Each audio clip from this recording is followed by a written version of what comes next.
இன்றைய அனுதின பரலோக மன்னா நாள் பிப்ரவரி 8. ஆதார வசனம் மத்தேயு 14:31. அற்ப விசுவாசியே, ஏன் சந்தேகப்பட்டாய்?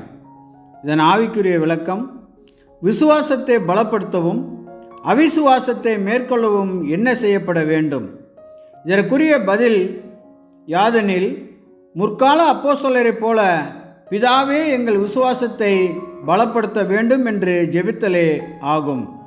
இந்த ஜெபத்துடன் தங்கள் இருதயங்களில் விசுவாசத்தை அதிகப்படுத்த முயற்சிக்கவும் வேண்டும்.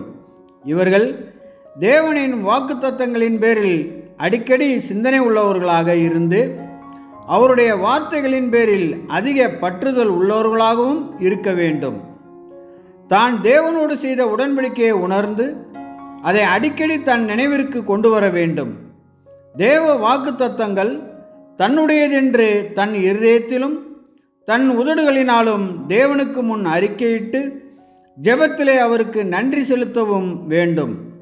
விசுவாசமே தேவ பலம்.